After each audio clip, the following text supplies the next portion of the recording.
अब जब इंसान ने ये सोच ही लिया कि ये घास वगैरह खाते हैं, तो क्यों ना कुछ उगाया जाए ताकि ये लोग दूर दूर ना भागे हमसे। अगर अब यार एक बार बताओ, मैं किसी जानवर को घर उठा के ला गया तो अब उसको मैं ऐसा तो है नहीं अपनी सारी ब्रेड बटर खिलाऊंगा मैं जो मैं खाता हूँ।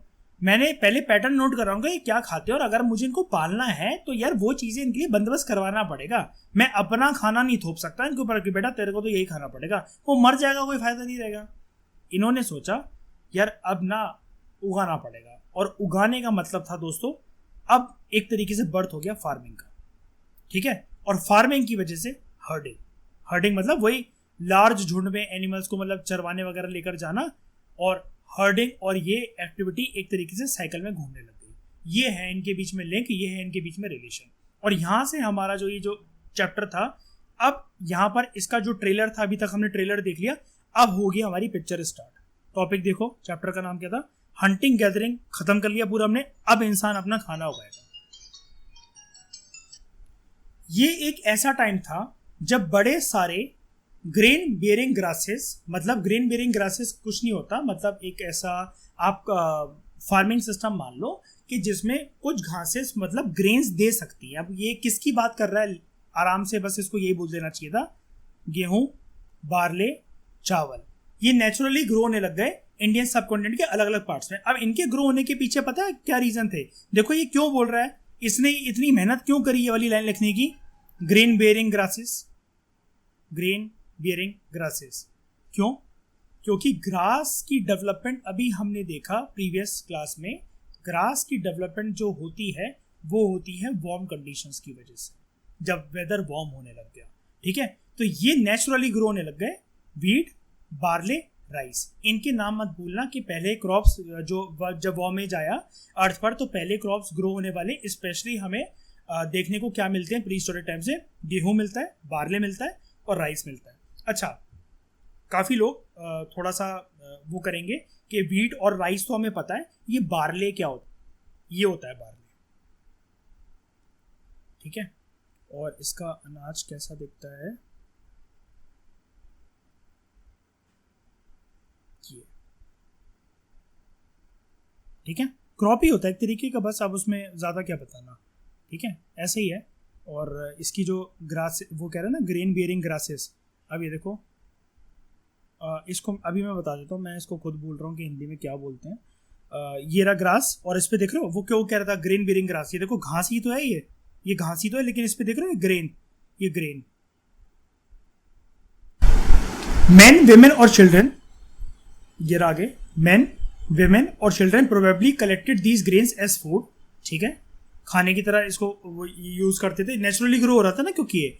और फिर इन्होंने देखा, अभी देखना ग्रो नहीं करा इन्होंने, ये तो वार्म कंडीशंस की वजह से नेचुरली ग्रो हो रहा है, तो मर्द, औरत और बच्चे प्रोबेबली इन ग्रेन्स को ग्रो करते थे। अब देखो जैसे यहाँ पर ना ये वाली लाइन अपने औरतों वाले चिट्ठे में वैसे डाल सकते हो, पता है क्यों डाल सकते हो यार? अब मुझे याद नहीं आ रहा हम वो कौन से कंटेक्स्ट में पढ़ेंगे। एक जगह होती है हमारे देश में, वहाँ पर एक ट्राइबल वो है, तो उनको ना एक तरह की एग्रीकल्चर प्रैक्टिस करने से औरतों को बैन करा जाता है। लेकिन अगर आपको फेमिनिज्म का एग्जांपल देना हो या फिर ह्यूमन न्यूट्रलिटी का एग्जांपल देना, मतलब जेंडर न्यूट्रलिटी का एग्जांपल देना हो, तो आप ये लिख सकते हो कि प्री हिस्टोरिक टाइम्स पे मर्द, औरत, बच्चे जो थे वो ग्रेन्स को साथ में मिलकर ग्रो करते थे, और मतलब कोई ऐसी बंदिशें नहीं थी कि औरतें ग्रो नहीं करेंगी, ठीक है। छोटी छोटी चीजें होती हैं, लेकिन यही तो स्पेशल चीजें हैं जो कि हमारे मार्क्स को बूस्ट करवाएंगे। आप कोई आसमान से टपक कर कोई खुदा हुआ फैक्ट थोड़ी ना लेकर आएंगे जो आर्कियोलॉजिकल सर्वे ऑफ इंडिया की टीम को भी नहीं पता हो, हम वो चीज लिख कर आ रहे हैं। हिस्ट्री तो फिर इतनी वास्ट है कि हिस्ट्री करते रह जाएं, पीएचडी भी कर ले इसमें, तब भी खत्म नहीं होगी। वो ज्ञान ही नहीं बनना है, सिर्फ एग्जाम निकालना है स्मार्ट तरीके से। तो men, women, children probably collected these grains as food, और उन्होंने फिर ये सीखा ये ग्रो कौन से रीजन्स में होते हैं, ठीक है, और कब इनका अंकुर फूटता है, मतलब ये ग्रेन रेडी कब हो जाता है। अब इसकी वजह से ये सोचने पे मजबूर हो गए कि क्या ये अब अपने खुद से ये चीज उगा सकते हैं, और ऐसे धीरे धीरे करके कि यार इस क्रॉपिंग सीजन के अंदर ये पूरा का पूरा जो इसकी स्टेम है वो झुक जाती है, ये मुरझा जाता है। फिर इस सीजन के अंदर जब बारिश होती है ये दोबारा खिल उठता है। फिर इस सीजन के अंदर इसके अंदर से ग्रेन झड़ पड़ते हैं जिसको एनिमल्स वगैरह साइड के खाने आते हैं। इन्होंने ऐसा पैटर्न नोट करते करते करते करते कुछ साल बीते, एक पैटर्न पता लगा ही लिया, अच्छा ये अंकुर जब इसका धरती पर पड़ रहा है, ये सॉइल के अंदर दब जा रहा है, हल्का सा कुछ पानी अगर इस पे पड़ता है तो इसके अंदर ग्रीन ग्रीन जड़ें आ जाती हैं घासेस की फॉर्म में, और वही घास एक और पेड़ बगल में बनाकर उसके अंदर से फिर से जौ, गेहूं, चावल ये दोबारा पैदा कर देता है। और ऐसे करते करते इस पैटर्न को जब इन्होंने खुद से करना सीख लिया, दे बिकेम फार्मर्स। तो लिख लो, how early human beings of pre historic times became farmers. How early human beings of pre historic times became farmers. How early human beings of pre historic times became farmers. यहां पर आपको answer पूरा का पूरा warm climate से लेकर ये पूरी कहानी लिखकर आनी है। शुरुआत तो वहीं से हुई थी ना, वार्म एज अगर नहीं आता तो ये कुछ हो ही नहीं पाता। नेचुरली जब ये ग्रो हुए तब जाकर वो हुआ ना। तो जैसे कहते हैं ना कि जहां चाह वहां राह होती है। अब जब इन्होंने सोच ही लिया था यार बहुत अति हो गई, जैसे कल भी मैंने यही पढ़ाया था कि बहुत अति हो गई यार, अब जानवर वानवर मिलना बहुत मुश्किल हो रहे हैं, हमारा सर्वाइवल वो हो रहा है, और बहुत सारी कम्युनिटीज आसपास के हमने सुना है कि वाइप आउट हो गई हैं, अब क्या करें। तो अब बस मन के अंदर भाई पूरी यूनिवर्स को ये लोग एफर्मेशंस मार रहे थे तकड़ी तरीके से, यार कुछ तो हो कि यार पता तो लगे कैसे उगता है, हम भी खुद अपना उगाना चाहते हैं। और बस वो में जाई, यूनिवर्स ने अपना काम दिखाया लॉ ऑफ एफर्मेशन से, इनके जो ये सोच रहे थे बहुत तगड़ी तरीके से, और इनको मिल गया, और फिर ये बन गए फार्मर्स। तो हंटर गैदरर से फार्मर्स की इनकी जर्नी कैसे थी। तो यहाँ पर भी लिख लो, यहाँ पर भी लिख लो, हाउ मतलब एक और क्वेश्चन लिख लो, sorry, how early humans of pre historic times, how early humans of pre historic times became farmers from hunters and gatherers, became farmers from hunters and gatherers। Answer दोनों का सेम ही रहेगा, question की बस tone अलग है। became farmers from hunters and gatherers। अब ये छोटी छोटी ऐसी चीजें हम, जैसे मतलब मान लो प्रिया अगर आप आज मेंस दे रहे होते यूपी का, यही आ जाता कि अर्ली ह्यूमन बीइंग्स कैसे फार्मर बने, इतनी जल्दी दिमाग ब्रेनस्टॉर्म कैसे करता बताओ।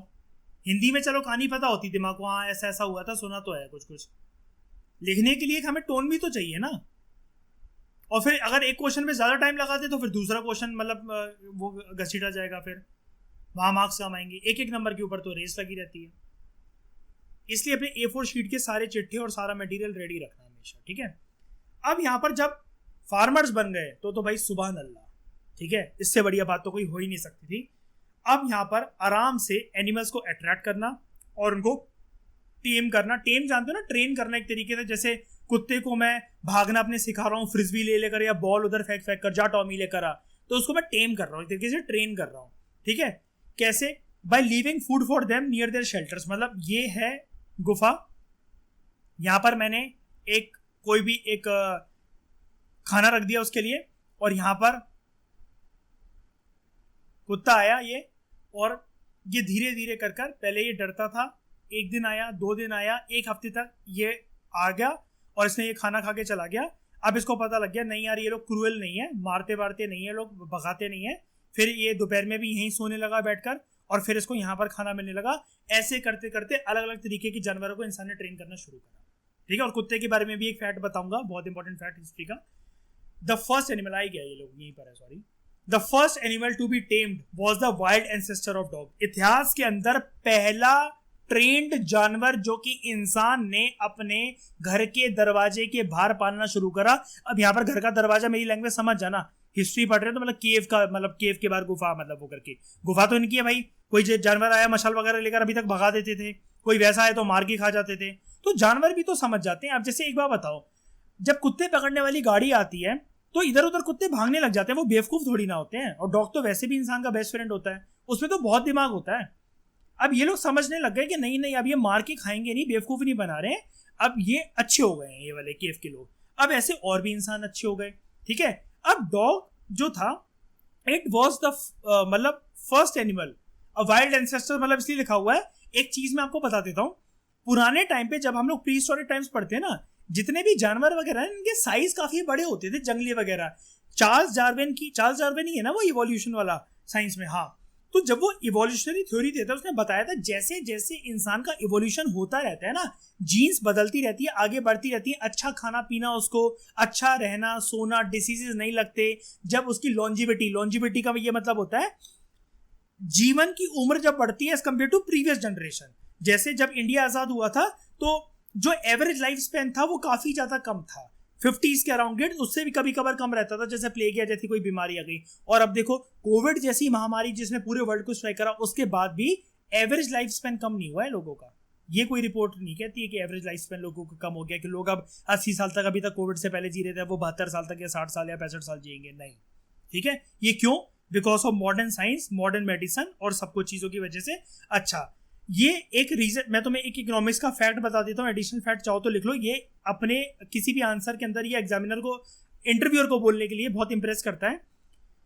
जब हम लोग इंसान पे खर्चा करते हैं और इंसान पे फिर खर्चा इनिशियल लेवल पे करते हैं, उसकी पढ़ाई पर, उसकी हेल्थ पर, और फिर इंसान वो बीमार नहीं पड़ता और इकोनॉमी के अंदर बहुत अच्छे से कंट्रीब्यूट कर पाता है, इसको क्या कहते हैं कशिश, दिवजोत? कशिश क्या कहते हैं जब हम इंसानों पे खर्चा करके उनको इंसान बनाते हैं? कहने का मतलब क्या है, जैसे अभी हमारे मम्मी पापा हम सब पे यार देखो खर्चा कर रहे हैं, अभी हम सबकी जॉब वॉब तो लगी नहीं है, अभी इनिशियल इन्वेस्टमेंट हम पे इसलिए हो रही है, हमारे दूध पे, बटर पे, काजू पे, बादाम पे, अच्छे कपड़ों पे, कूलर लगा हुआ है, एसी लगा हुआ है कमरों में, स्कूल भेज रहे हैं, फीस दे रहे हैं, क्लासेस ज्वाइन करवा रहे हैं, ये सब जो खर्चा कर रहे हैं इस एक्सपेक्टेशन में कि ये पर्सन हमारे घर में दोबारा जब ये कमाने लग जाएगा तो ये सब कुछ लौट कर आ जाएगा दोबारा, जितना इसके लगा है। इसको क्या कहते हैं? इसको क्या कहते हैं? क्या? Human resource development. बहुत क्लोज हो, बहुत क्लोज हो कश, very good. Human capital formation, human capital formation. इसमें हम इंसान के ऊपर इनिशियली पैसा इसलिए लगाते हैं कि वो इकोनॉमी में एक बड़ा इंपॉर्टेंट कंट्रीब्यूटिंग प्लेयर बनेगा। अब आप कहोगे ये क्या भाई कंसेप्ट हुआ बे, इसका कंसेप्ट का अब देखो, मतलब देखो, अगर मैं अभी बताऊं 60 सेकंड्स के अंदर, तुमने शुरू में एक बच्चा पैदा करा, उसको अच्छा कुछ नहीं खिलाया, अच्छा न्यूट्रिशन नहीं दिया, 2 बूंद जिंदगी की नहीं दिलवाई अमिताभ बच्चन का ऐड देखने के बावजूद भी, वो बेचारा बड़े होके खांसी, जुकाम, मामा पेट दर्द हो रहा है, पतला दुबला सा नाजुक लाचारा बेचारा, ना गर्लफ्रेंड बन रही है, ना शादी हो रही है, अरेंज मैरिज के लिए भी रिजेक्ट होकर आ जा रहा है, यहाँ चाय पीने जा रहा है, गरम गरम मुंह पे चाय फेंक दे रहे हैं उसके। यहाँ पर कहने का मतलब है पूरी जिंदगी तुम्हें बड़े होने तक भी उसके ऊपर पैसा लगाना पड़ेगा, क्योंकि तुमने इनिशियल इन्वेस्टमेंट उसके ऊपर नहीं करी। अब समझ में आया ह्यूमन कैपिटल फॉर्मेशन क्या होता है, और क्या, और जो नहीं करता तो वो क्या भुगतना पड़ता है उसको। तो जितना पैसा बचाने का सोच रहे हो, जब बच्चा ही अच्छे से नहीं रह पाएगा, जब उसकी लॉन्जेविटी ज्यादा नहीं रहेगी, उम्र ही ज्यादा नहीं रहेगी, बीमार ज्यादा पड़ता जाएगा, कल को टीबी, मलेरिया, डेंगू, कैंसर कुछ हो गया अगर उसे, वो बीमार पड़ता जा रहा है, बॉडी के अंदर उसके क्या कहते हैं इम्यूनिटी नहीं है अगर उसके, क्या होगा उसके साथ? बस जल्दी मरेगा, बीमारियों का भंडार रहेगा उसका शरीर। इसको कहते हैं ह्यूमन कैपिटल फॉर्मेशन। चलो उसको खाने पीने को बहुत मिला, जाट परिवार से था, गुज्जर परिवार से था, बहुत खाया पिया भाई, फार्मलैंड्स हैं, दूध के दूध भाई सटका आ गया पूरा 12-12 लीटर एक दिन में, लेकिन माँ बाप ने पढ़ाया नहीं, और 12 औलाद है माँ बाप की, किसी की पढ़ाई नहीं हुई। अब इस एक्सपेक्टेशन में कि जब ये हमारे लड़के लड़कियां बड़े होंगे तब ये कमाएंगे, और अभी एक जन कमाने वाला है, 12 जन खाने वाले हैं, कल को जब इनके पापा बूढ़े हो जाएंगे तो 12 जन कमाएंगे, और फिर 12 जन कमाएंगे और 12 जन ही खाने वाले होंगे। लेकिन ये चीज पूरी इसलिए नहीं हो पाएगी क्योंकि तुमने उनकी एजुकेशन के ऊपर खर्चा नहीं करा। तो वो इंसान इकोनॉमी के अंदर कोई प्रोडक्टिव जॉब नहीं ढूंढ पाएगा, अगेन वो भिखमंगो वाली जिंदगी बिताएगा, अगेन स्ट्रगल उसकी लाइफ में होगा, और मानसिक टेंशन उसको होगी, जिसकी वजह से उसके डिसीजेस लगेंगे उसको। अगेन ये शो करता है कि तुमने ह्यूमन कैपिटल फॉर्मेशन उसके ऊपर नहीं करा। इसलिए मैं तुम्हें कहता हूं कि पूरा गेम साइकोलॉजी का, इतना डीपली नहीं सोचोगे तो एक बार बताओ, इकोनॉमिक्स का इतना घुमा फिरा के एंगल है, थोड़ा सोचना पड़ता है, अपने आप ही चीजें क्लियर होने लग जाएंगी। समझ गए ना पूरी साइकिल? इसमें किसी को दिक्कत तो नहीं है ह्यूमन कैपिटल फॉर्मेशन के अंदर? ठीक है। तो later people encourage animals that were relatively gentle, मतलब ऐसा नहीं कि हर एक इंसान को, मतलब सॉरी, हर एक जानवर को पाल लिया, जो जेंटल थे, जिनको लगता था हाँ ये ठीक है भाई, गाय आती है कुछ नहीं कहती है, ठीक है, ये सुअर चला आता है ये भी कुछ नहीं कहता, कुत्ते वगैरह तो फ्रेंडली है ही, उनको सीटी वीटी मार के बुलाओ पूछ लाने लग जाते हैं। तो जब इंसानों को इस जमाने में ये सब पता लगने लग गया तो अपने कैंप्स के पास वो उन्हें रुकाने लगे, उनको सुलाने लगे। अब कौन से एनिमल्स इनिशिएट, डॉग का फैक्ट तो आपने जान लिया, वाइल्ड एंसेस्टर ऑफ डॉग, मतलब पर्टिकुलरली डॉग नहीं, वाइल्ड एंसेस्टर ऑफ डॉग। अब ये वाइल्ड एंसेस्टर समझ गए ना, एंसेस्टर का मतलब होता है पूर्वज, जंगली था शुरू में डॉग। पता है तुम्हें डॉग ये जो इतने सुंदर सुंदर वर्ल्ड में आने लगे हैं ना, इनकी इतनी हाइब्रिड वेराइटीज आने लगी है, इतना अच्छा इनकी स्किन होती है, कुछ कुछ इतने क्यूट लगते हैं, ये पता है क्यों हुआ है? इंसानों के पालने की वजह से। जब इंसानों ने इनको अच्छा खासा खिलाया, मेट्रोपॉलिटन सिटीज के अंदर, जैसे मयूर आप दिल्ली में जैसे देखते होगे, जो अच्छी अच्छी सोसाइटीज के लोग जैसे कुत्तों को लेकर निकलते हैं तो वो बिल्कुल ही वो नहीं करते हैं उसमें आनाकानी कि हम कल इंजेक्शन लगवा देंगे, इसको वो लगवा देंगे। वो टाइम पे वो करते हैं ना कि अगर हेयर ज्यादा हो गए तो गर्मियों में उनको एसी में रखना है, उनके बाल ट्रिम करवाने हैं, उनको इंजेक्शन लगवाना है, दवाइयां टाइम पे देनी है, अच्छे शैम्पू से जिनमें उनको क्या कहते हैं टिक्स पड़ जाती है उनकी स्किन पे, वो ना पड़े। कहीं बाहर अगर लेकर जा रहे तो हैबिट्स बहुत अच्छी मतलब उनको डेवलप करवाते हैं कि वो पॉटी सुसु अच्छे से बाहर करके आए, घर में ना करते हैं। कशिश के पास है डॉगी बनी, क्यों कशिश करवाते हो कि मतलब छोड़ो भाई उल्टियां हो रही हैं, अगर उसको कीड़े लग रहे हैं, छोड़ो यार कुत्ता ही तो है, हमारा क्या जा रहा है, लगने तो। ऐसा करते हो क्या कि सर्दियों में छोड़ दिया कड़ाके की ठंड में, मर तू जाके छत पे, ओस पड़ जाए तेरे ऊपर, या फ्रीजर में रखा छोड़ दिया रातों रातों से? नहीं करते ना ये सब। तो दीज यार आजकल तो गुनाह भी हो जाता है ना? आप तो जानती होगे कैसे है ना, कभी कभार किसी के कुत्ते को कुत्ता बोल दो, पता चला उसका मालिक ही काट ले मेरे को आके, है ना? These animals such a sheep, ठीक है, गोट, कैटल और सुअर, ठीक है, ये झुंड में रहते थे और ज्यादातर ग्रास खाते थे। अब इंसान को ये पता लग गया कि इनको टेम करा जा सकता है, या फिर इनके मतलब अपने रीजन में आसपास पास ग्रासेस उगाकर इनको इनवाइट करा जा सकता है ताकि उसी रीजन में आसपास मंडराएं, और जब अगर हमें खाना होगा तो मार के खा भी लेंगे। लेकिन ज्यादातर इस टाइम पे अब इनका पर्पस ये आ गया कि इनको टेम करना है। ऑफन लोग अपने एनिमल्स को, अपने को प्यार जानने लगा, जिसके साथ जैसे क्या होता है, एक कहानी बताता हूँ, मतलब एक बात बताता हूँ कि घर में आपके कुत्ता आना है। शुरू शुरू में सब लोग मना कर रहे हैं कि नहीं यार, मम्मी बोल रही है तुम पढ़ाते रहते हो, कुत्ता वुत्ता लाकर क्या करोगे, कौन देखभाल करेगा, वो करके। तो मतलब जब वो घर में आया तो घर में कोई खुश नहीं था कि तुमने बर्डन लिया है, गंदा करता रहता है, ये भौंकता रहता है, फिर इसको घुमाने लेकर जाओ, सुसु पोटी कराने लेकर जाओ, कौन ध्यान रखे इसका, मतलब बेफालतू में। लेकिन जब वो रहने लग जाता है ना, और कुत्ता जो इंसान, जैसे कशिश आपको तो पता ही होगा, तुम सबको भी पता होगा, जो इंसान घर में सबसे ज्यादा चिढ़ता है ना, वो बाद में उसी मतलब वो फिर जान बन जाता है उसकी, है ना? कि मतलब जो चिढ़ रहा है सबसे ज्यादा, इसको नहीं लेकर आना था, नहीं लेकर आना था, एक हफ्ते तक, एक महीने तक उसने मुंह बनाया उस इंसान ने। मतलब मान लो पापा ही कह रहे हैं जैसे आपके कि यार क्यों ले आई बर्डन वो फालतू में करके, यार वैसे ही तुम तीनों को पाल रहा हूँ, कहा मैं कि कुत्ता भी आ गया घर में तो। लेकिन उसके आने के बाद ना उसका प्यार बढ़ जाता है। अब ये चीज होती है भाई। अब जैसे लोग कहते हैं ना कि यार मैं तो अपनी गर्लफ्रेंड को छोड़ ही नहीं पा रहा, मेरे लिए टॉक्सिक बन चुकी है वो, लेकिन यार इतने सारे साल हो गए हैं, फिर से किसी और के साथ रिलेशनशिप में जाना, फिर से यार सब कुछ स्टार्टिंग से करना, मेरे से तो नहीं हो पाएगा। अरे यार अटैचमेंट वाली बात होती है। जानवर को, किसी कुत्ते को या किसी भी चीज़ को एक बाजार से लाके अपने किसी एक फेवरेट आइटम को भी रखोगे, उससे भी अटैचमेंट तुम्हें हो ही जाएगी, है ना? लेकिन जो चीज़ टॉक्सिक बन जाए उसको छोड़ दो। तो often people protected these animals from attacks by other wild animals, this is how they became herders. तो लिख लो question, how early human beings became herders. How early human beings became herders.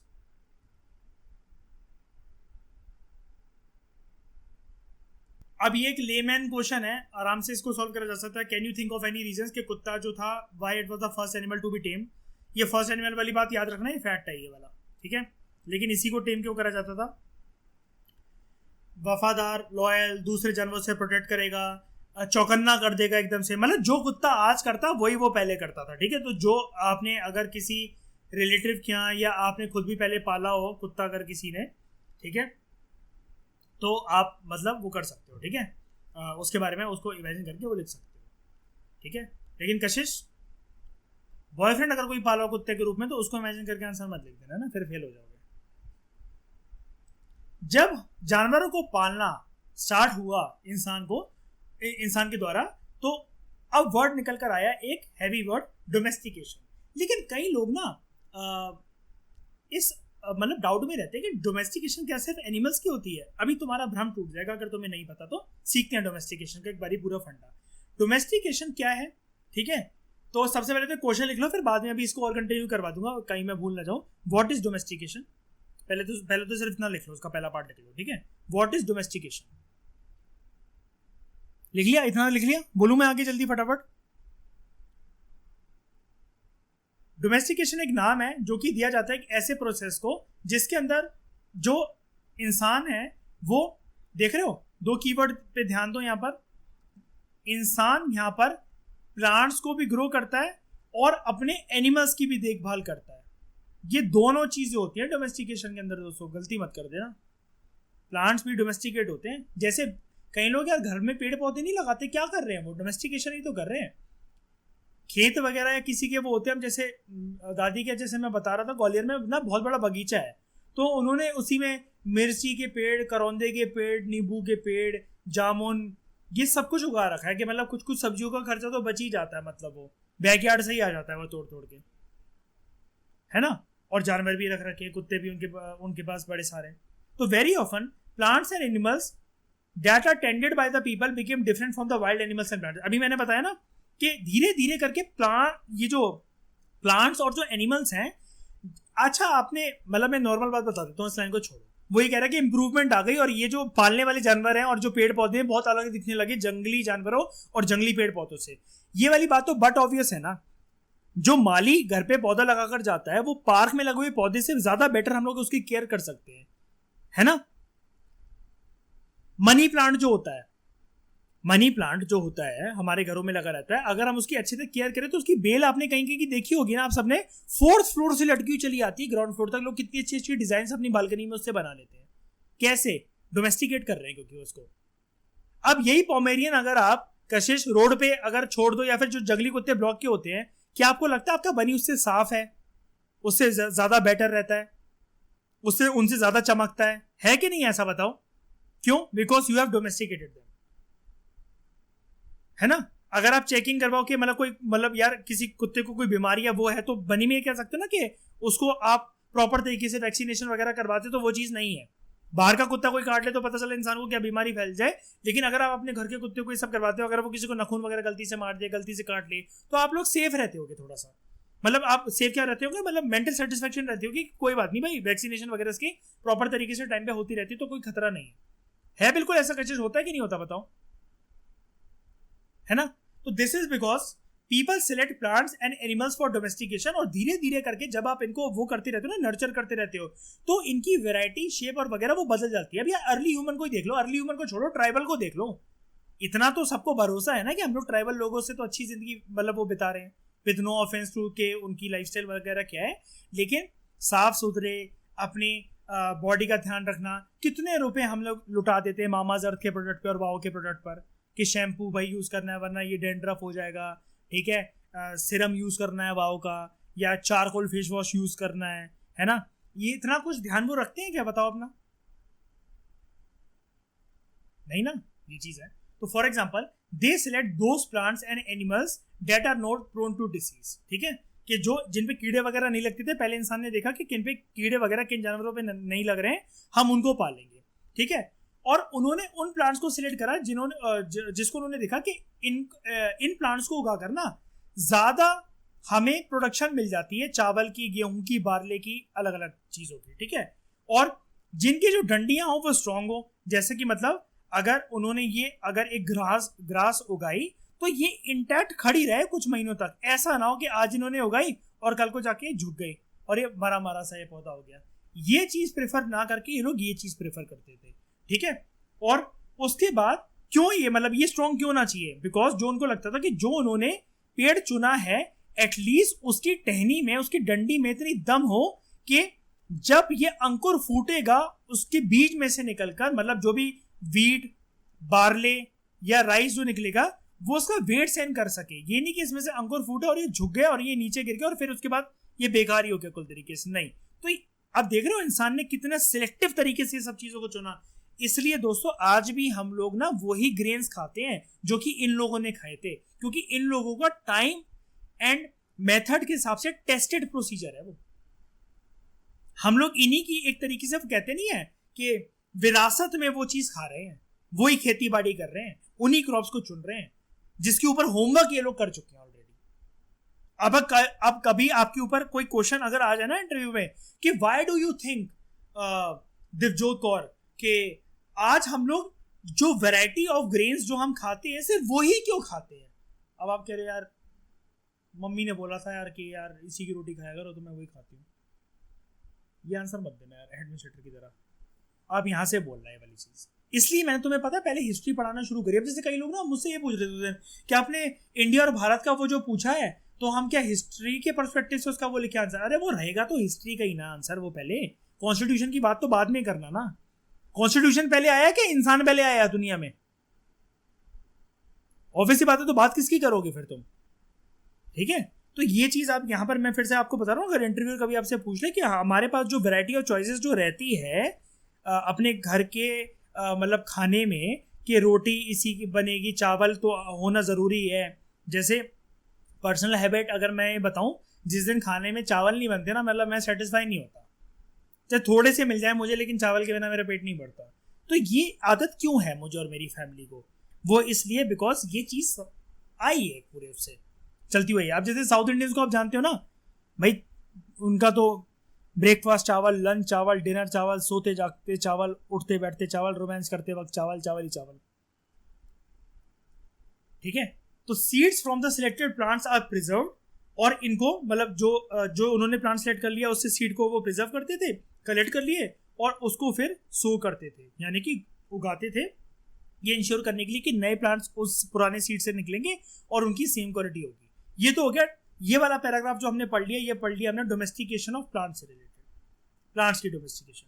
अब हम पढ़ेंगे एनिमल्स की domestication. तो आपके 2 paragraph अगर आपको मेंस की आंसर राइटिंग करनी हो तो यहाँ से आराम से बन जाएगी, लेकिन उसके लिए इतना डीपली पढ़ना पड़ता है ना। अब आपको ये डोमेस्टिकेशन का पैराग्राफ, यार इसमें तो कोई वैरायटी नहीं मिला, जल्दी जल्दी करके निकाल दो भाई। एक मेंस के अंदर किसी के अगर किसी साल क्वेश्चन आ गया ना तो कमर टूट जाएगी फिर, यार मेरा सिलेक्शन और बेटर तरीके से हो सकता था, मैंने इग्नोर कर दिया। कुछ छोड़ के मत जाओ, अगर पहली बार अगर अटेम्प्ट मतलब दे रहे हो ना अच्छी तरीके से, कुछ भी छोड़ के मत जाओ। लोग पूछते कि कितना पढ़ रहे हैं, पूरी एनसीईआरटीज नहीं पढ़नी पड़ती, उनको बोलो तुम मत पढ़ो, मैं बुक के कवर से लेकर एंड तक पूरा पढ़ूंगा या पूरा पढ़ूंगी 8-9 बार, जब तक वो मेरे टिप्स पे आ जाए, उसके बाद मैं उसको फाड़ के फेंक दूंगा और सिर्फ अपने A4 शीट पे जो चट्टे बनाए होंगे उस पर रिलाई करना है मैंने। और शुरू में मैंने बोला ना 1500 पेज के नोट्स, फिर कुछ महीनों की रिवीजन के बाद 500 पेज के नोट्स, फिर 250 पेज के नोट्स, फिर 50 पेज के नोट्स, फिर वही टॉपिक 1 से 1.5 पन्ने में और 5 पेज के नोट्स में। ऐसे ही चलेगा पूरा सब्जेक्ट और पूरा कोई भी टॉपिक। ठीक है, तो amongst animals those data relatively gentle, हमने पढ़ा था कि जो सॉफ्ट नेचर के, हम्बल नेचर के, उनको मतलब सिलेक्ट करा जाता था ब्रीडिंग करने के लिए। एज अ रिजल्ट ग्रेजुएट, अब ये ऑब्वियसली बात है, कोई क्रोकोडाइल तुम इतना मतलब मान सकते हो कि किसी ने कोई ऐसा करा होगा क्या कि क्रोकोडाइल लाके पाल लिया? बताओ किसको पालेंगे हम? ये जेंटल एनिमल्स होते हैं, बताना जरा। या भालू उठाकर ले आए या शेर चीता उठाकर ले आए? नहीं ना, ऐसा तो नहीं करा होगा ना। ये गारंटी के साथ बोल सकते हो वैसे ऐसा नहीं करा होगा।